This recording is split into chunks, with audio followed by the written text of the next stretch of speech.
Ancient walls and towers, for this is one of the world's most ancient cities, which now has motorways in its midst. Pathé Pictorial's magic carpet has never taken you to a place where a magic carpet was more appropriate.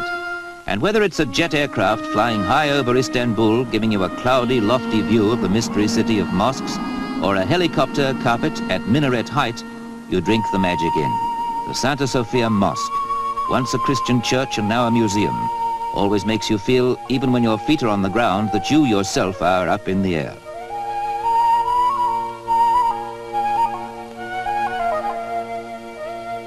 The Golden Horn and the Galata Bridge, where at ferryboat level, they say, you'll meet everyone in the world who deserves to be called a human being, which seems unfair because here it's a man's world. Women are mostly veiled or hidden away. This is the gateway to Asia. This is Europe's last tentative outpost. It shows its ambivalence mainly by male predominance. But Istanbul largely consists of exciting waterways.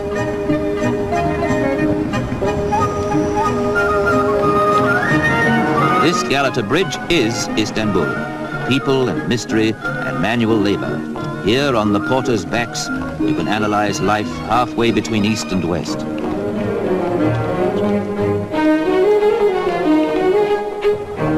You'll learn the secret of this strange place as readily from the pelican as you will from its mysterious but most hospitable inhabitants.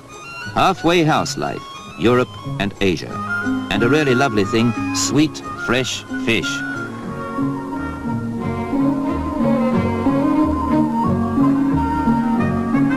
Fish from the Bosphorus, and the custom here is to grill it on charcoal. It's a custom that should spread because it's delicious.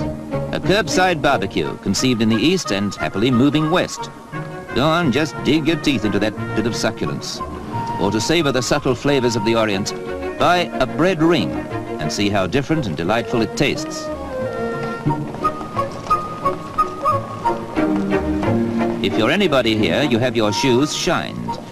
They're dusty in 10 minutes' time, but you do it because you're floating on air most of the time in a city that's a million different places, itself split between two continents with only ferry boats threading it across that narrow, exciting waterway that divides us from Asia and dramatically links Russia and the Black Sea with the Mediterranean and the world at large. This waterway, among other things, is a city street with local transport.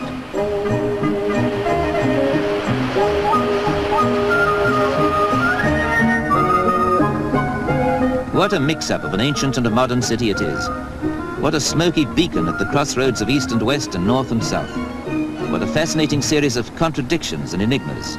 Mosques like this crumbled here in earthquakes, and wooden houses were built by Sultan's command to resist such destruction.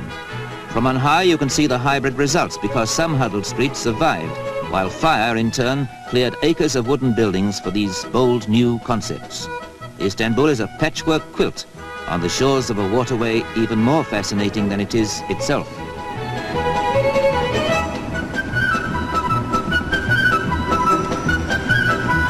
We are cruising now on the Bosphorus. The Dolmabahçe Palace, the summer residence of generations of proud sultans, but more particularly the last view you'll get of the continent that cradled civilization, because half a mile across the water, it is Europe no more. See the walls they built round the last bastion, Byzantium, later to be Constantinople. The Roman Empire's capital, now Istanbul, a city that is more eternal than Rome itself, which though changing, keeps its origins and its essence intact as it grows.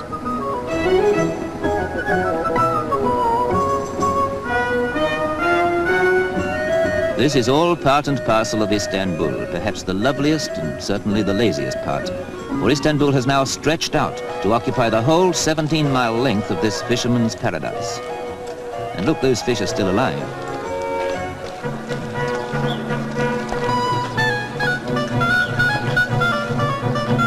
Here you buy blue fish or the famous Bosphorus swordfish slices, and a boy brings round coffee for you as you talk with a stallholder or haggle over the price.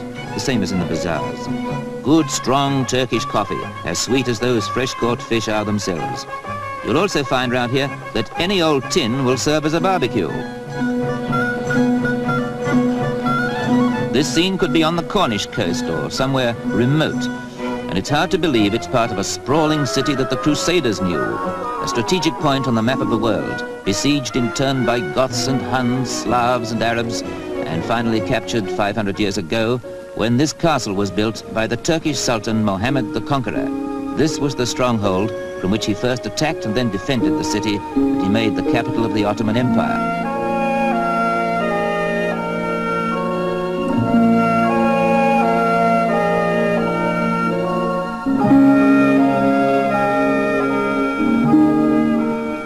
You keep thinking this narrow sea is a river, forgetting it's the frontier between continents, and that the far bank is a land mass stretching to India, Burma, China, and the Pacific Ocean.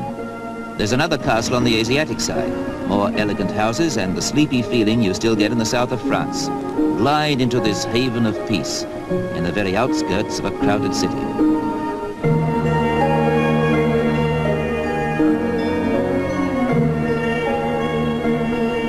At intervals, you will hear the call of prayer to remind you that you're in a land of mosques and minarets. And at intervals, you'll hear the siren of a ship bound for the Black Sea, which is barely 5 miles away. For the rest, you might easily be on the Riviera, with its gay hotels and cafes in the sun. Istanbul and the Bosphorus have all this.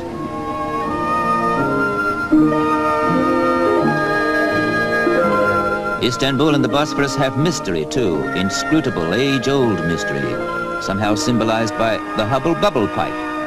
You order one at any restaurant, a glowing charcoal chip perched over the tobacco to keep it alight. You smoke and dream and contemplate, and the smoke is as wispy blue as the Blue Mosque, which with its 6 minarets is of all things the essence of this exciting place.